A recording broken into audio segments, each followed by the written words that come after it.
Welcome to the channel. My name is Pramendra Yadav. आज हम seated Hindi pedagogy के बहुभाषिकता टॉपिक पर बात करेंगे। और बहुभाषिकता का मतलब होता है जब कक्षा में एक से अधिक भाषा बोलने वाले बच्चे उपस्थित होते हैं तो इसी को बहुभाषिक कक्षा कहा जाता है या बहुभाषिकता हम कह सकते हैं।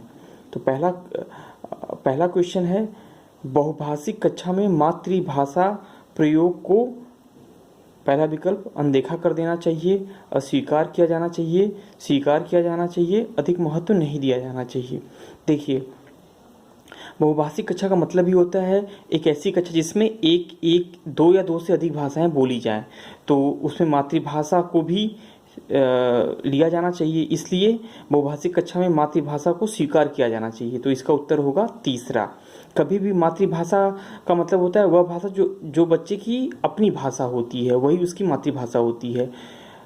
और गुजरात के लिए गुजराती मातृभाषा होगी, उत्तर प्रदेश के लिए हिंदी मातृभाषा होगी, महाराष्ट्र के लिए मराठी मातृभाषा होगी।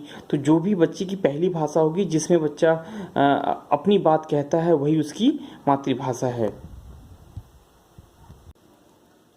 दूसरा क्वेश्चन है, बहुभाषिक कक्षा से तात्पर्य है। पहला विकल्प है जिस कक्षा के लिए शिक्षक शिक्षिका दो या दो से अधिक भाषाएं पढ़ लिख सकते हों। देखिए, बहुभाषिक कक्षा का मतलब बच्चों से संबंधित होता है, एक ऐसी कक्षा जिसमें बच्चे दो या दो से अधिक भाषाएं बोल सकते हों। तो यहाँ शिक्षक की बात ही नहीं है, तो ये विकल्प नहीं होगा। दूसरा विकल्प है जिस कक्षा में कम से कम दो भाषाओं में पाठ्यपुस्तक उपलब्ध हों। फिर से देखिए, बहुभाषिकता बच्चे के लिए होती है, न कि पाठ्यपुस्तक, न कि शिक्षक, तो ये दूसरा विकल्प भी नहीं होगा। तीसरा है जिस कक्षा में प्रत्येक बच्चे के घर की बोली को सम्मान दिया जाता हो। बिल्कुल सही। एक बहुभाषिकता या फिर बहुभाषी कक्षा में प्रत्येक बच्चे के घर की बोली को सम्मान दिया जाता है, यानी मातृभाषा को सम्मान दिया जाता है। तो इसका उत्तर यही होगा, तीसरा।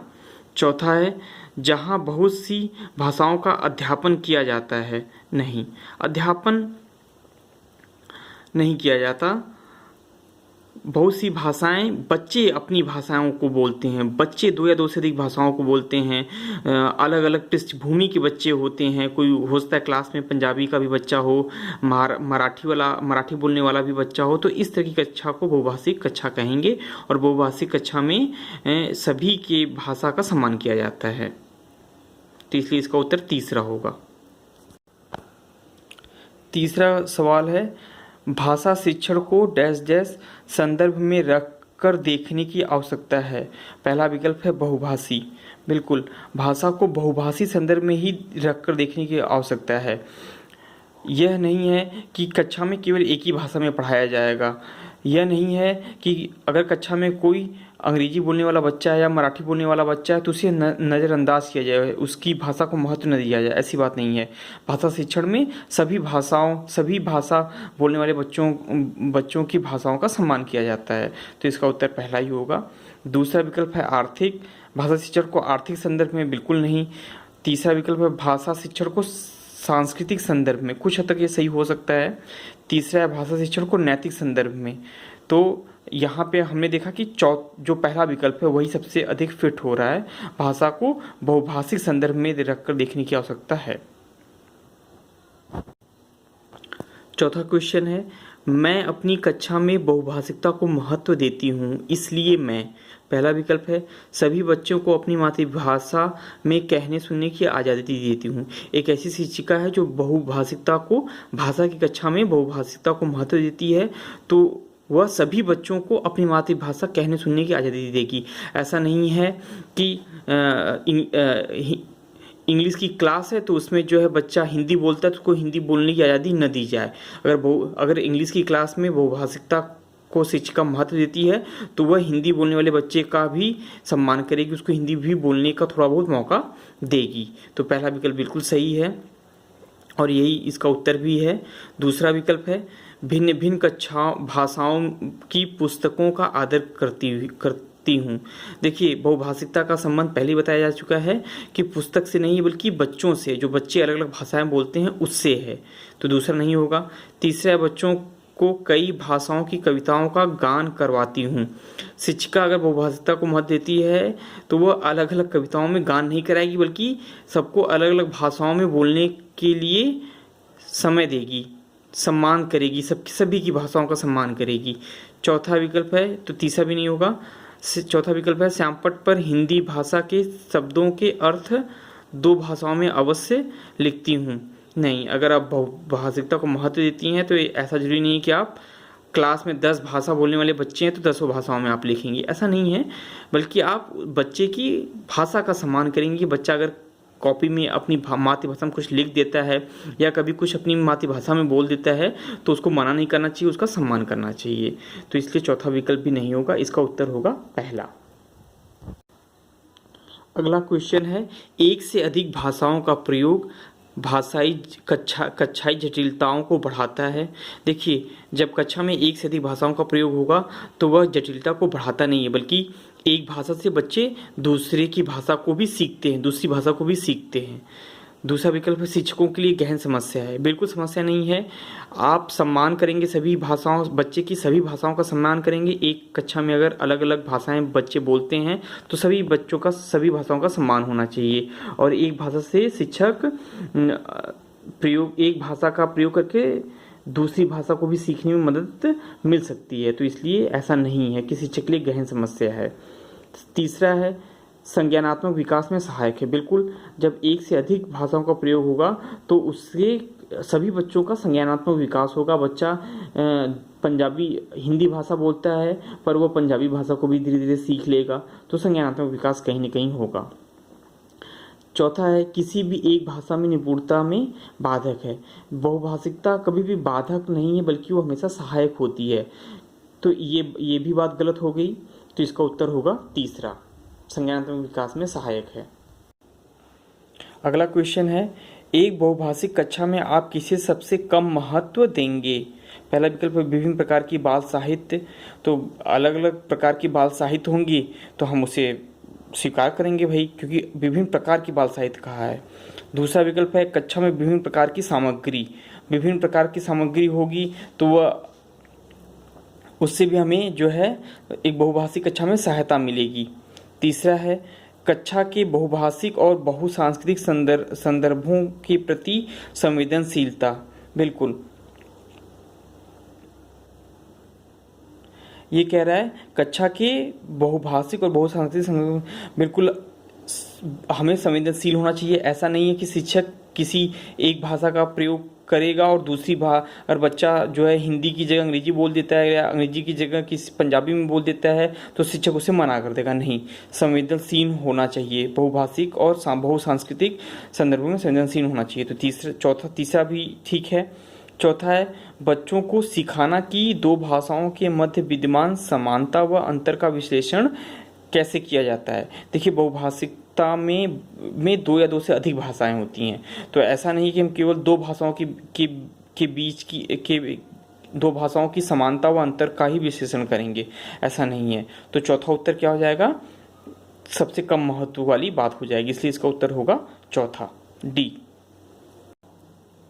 अगला क्वेश्चन है, हमारी कक्षाओं में बच्चे भिन्न भिन्न भाषिक पृष्ठभूमि से आते हैं, अतः पहला विकल्प उनकी भाषाओं को भी कक्षा में सम्मान देना अनिवार्य है। बिल्कुल, देखिए, अलग अलग पृष्ठभूमि से मतलब है कि एक ही कक्षा में मराठी, तेलुगु, तमिल या फिर हिंदी, अंग्रेजी भाषा बोलने वाला बच्चा है, तो हमें कक्षा में सभी की भाषाओं का सम्मान करना चाहिए। ये बात बिल्कुल ठीक है। दूसरा है उनकी भाषाओं को सीखना सभी शिक्षार्थियों के लिए अनिवार्य है। ये कोई ज़रूरी नहीं है कि सभी एक कक्षा में 10 भाषाएं बोलने वाले बच्चे हैं तो 10 भाषाएं सभी बच्चे सीखें, ऐसा नहीं है। त्रिभाषा का हमारा पाठ्यक्रम होता है तो हम 3 ही भाषा सीखेंगे, लेकिन कोई और भाषा सीखने का अवसर मिलता है तो उसे हम सीख सकते हैं, अनिवार्य नहीं है। तीसरा विकल्प है भाषा की पाठ्यपुस्तक में उनकी सभी भाषाओं के शब्द वाक्य होना चाहिए, अनिवार्य होना चाहिए। कि यहाँ पे अनिवार्य कर रहा है, तो ऐसा बिल्कुल नहीं कि अनिवार्य नहीं होना चाहिए। पाठ्यपुस्तक से बहुभाषिकता का कोई संबंध नहीं है। चौथा है उनकी सभी भाषाओं की जानकारी शिक्षक के लिए अनिवार्य है। ऐसा भी नहीं है कि अब 10 भाषाएं हैं कक्षा में बोली जाती हैं तो 10 भाषा शिक्षक के लिए अनिवार्य नहीं है। तो इसलिए इसका उत्तर क्या होगा कि कक्षा में सभी की भाषाओं को सम्मान देना अनिवार्य है। यह होगा पहला विकल्प होगा, क्योंकि बहुभाषिकता का मतलब ही यही होता है कि कक्षा में सभी भाषाओं को सम्मान दिया जाए। अगला क्वेश्चन है, भाषा सीखने में मातृभाषा का व्याघात। पहला विकल्प है आंशिक रूप से होता है। देखिए, व्याघात का मतलब होता है आघात या फिर बाधा। तो यानी भाषा सीखने में मातृभाषा का व्याघात क्या होता है। इसको आप ऐसे समझ सकते हैं कि कोई बच्चा है वह अंग्रेजी भाषा सीख रहा है जबकि उसकी मातृभाषा हिंदी है। तो हिंदी भाषा का अंग्रेजी सीखने में क्या प्रभाव पड़ेगा, क्या बाधा उत्पन्न होगा हिंदी की वजह से अंग्रेजी सीखने में। तो यही प्रश्न कह रहा है, भाषा सीखने में मातृभाषा का व्याघात आंशिक रूप से होता है। हाँ, आंशिक रूप से ही होता है। जैसे आप इसको समझ सकते हैं, बिहार के बच्चे होते हैं तो वो सब्सटेंस को सबस्टांस कहते हैं, क्योंकि उनकी जो मातृभाषा होती है उसमें कुछ चीज़ें ऐसी सीखी जाती हैं, तो सब्सटेंस को सबस्टांस कहते हैं। तो इसलिए क्या है, मातृभाषा का व्याघात आंशिक रूप से होता है। पूर्ण रूप से होता है, यह बात गलत है। नहीं होता है, यह भी गलत है। होता है, यह भी गलत है। आंशिक रूप से होता है, यही क्या है, सही है। इसका उत्तर होगा ए। अगला क्वेश्चन है, बहुभाषिक कक्षाओं में बच्चों की घर की भाषा को स्थान देने की दृष्टि से कौन सा कार्य सर्वाधिक प्रभावी है। देखिए, बहुभाषिक कक्षा में घर की भाषा को स्थान देने की बात की जा रही है। ठीक, पहला विकल्प है अपनी भाषा में अपनी पसंद का कोई गीत सुनाओ। ये ठीक है, अपनी भाषा यानी बच्चा अपनी मातृभाषा का ही प्रयोग करेगा। दूसरा है हिंदी भाषा के शब्दों को अपनी भाषा में कहो। अब देखिए, हिंदी भाषा के शब्दों को अपनी भाषा में कहो तो वो बच्चा हिंदी भाषा का ही प्रयोग करेगा, जरूरी नहीं कि हिंदी भाषा उसके घर की भी भाषा हो। तीसरा विकल्प है हिंदी भाषा के शब्दों को अपनी भाषा में लिखो। तो देखिए, अब यहाँ पे हिंदी भाषा के शब्दों को अपनी भाषा में लिखो। हाँ, अगर हिंदी भाषा के जो शब्द हैं वो बच्चा अगर मराठी जानता है तो मराठी में लिखेगा। चौथा है हिंदी भाषा में सुनी कहानी को अपनी भाषा में कहो। हाँ, हिंदी भाषा में जो कहानी जानता है उसको मराठी भाषा है तो मराठी भाषा में वह कहे। लेकिन प्रश्न क्या पूछ रहा है, बहुभाषिक कक्षाओं में बच्चों की घर की भाषा को स्थान देने की दृष्टि से कौन सा कार्य सर्वाधिक प्रभावी है। अपनी भाषा में अपनी पसंद का कोई गीत सुनाओ। ये देखिए, यहाँ पे हिंदी भाषा से ट्रांसलेशन की बात नहीं की जा रही है, बल्कि अपनी भाषा में अपनी पसंद का कोई गीत सुनाओ। तो यहाँ वह है तो मराठी है तो वो सीधे मराठी में अपनी पसंद का कोई गीत सुनाएगा। जबकि तीसरा विकल्प क्या कह रहा है, हिंदी भाषा के शब्दों को अपनी भाषा में कहो, हिंदी भाषा के शब्दों को अपनी भाषा में लिखो या हिंदी भाषा में कोई कहानी सुनाओ। हिंदी भाषा में सुनी कहानी को अपनी भाषा में सुनाओ। तो यहाँ पे हिंदी भाषा को हम दूसरी भाषा में कन्वर्ट कर रहे हैं, जबकि पहला विकल्प क्या कह रहा है, अपनी भाषा में ही अपनी पसंद का कोई गीत सुनाओ। तो जब अपनी भाषा में अपनी पसंद का कोई गीत सुनाएगा तो वह क्या होगा, बहुभाषिक कक्षा के नियम का पालन करेगा। बहुभाषिक कक्षा में हर तरह की भाषा का सम्मान किया जाता है। तो यहाँ प्रश्न पूछा सर्वाधिक प्रभावी कौन होगा, तो इसलिए सर्वाधिक प्रभावी पहला होगा। इसका उत्तर भी पहला है।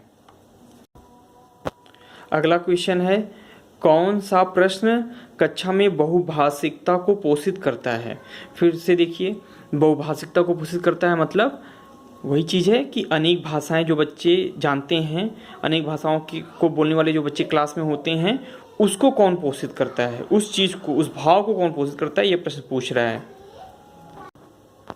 पहला विकल्प है बुरी लगने वाली महक को क्या कहेंगे। सिंपल सी है। दूसरा है तुम्हारे घर में किसकी महक आती है। तीसरा है फूलों के नाम अपनी भाषा में लिखो।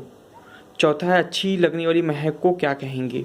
देखो, तीसरा जो ऑप्शन है, फूलों के नाम अपनी भाषा में लिखो। तो यहाँ पे बच्चा मराठी भाषा का होगा तो मराठी में लिख देगा, हिंदी का होगा तो हिंदी में लिख देगा, पंजाबी का होगा तो पंजाबी में लिख देगा। तो विकल्प तीसरे से क्या है, यह एक ऐसा प्रश्न है जो बहुभाषिकता को पोषित करता है। लेकिन जो बाकी प्रश्न है उसमें कहीं भी नहीं आ रहा है बहुभाषिकता मतलब है अपनी भाषा। तो बाकी तीनों विकल्प में अपनी भाषा की बात नहीं हो रही, इसलिए इसका उत्तर तीसरा है। अगला क्वेश्चन है, बहुभाषिकता हमारी पहचान भी है और हमारी डैश व डैश का अभिन्न अंग है भी। पहला विकल्प है हमारी सभ्यता व साहित्य का अभिन्न अंग है, साहित्य नहीं है। दूसरा है हमारी संस्कृति व साहित्य का, तो साहित्य का अंग नहीं है, तो पहला और दूसरा विकल्प होगा ही नहीं। तीसरा है संस्कृति व चुनौतियों का अभिन्न अंग है, तो तीसरा चुनौतियों भी नहीं होगा। चौथा है बहुभाषिकता हमारी पहचान भी है और हमारी सभ्यता व संस्कृति का अभिन्न अंग है। बिल्कुल सही बात है कि हमारी जो भारत है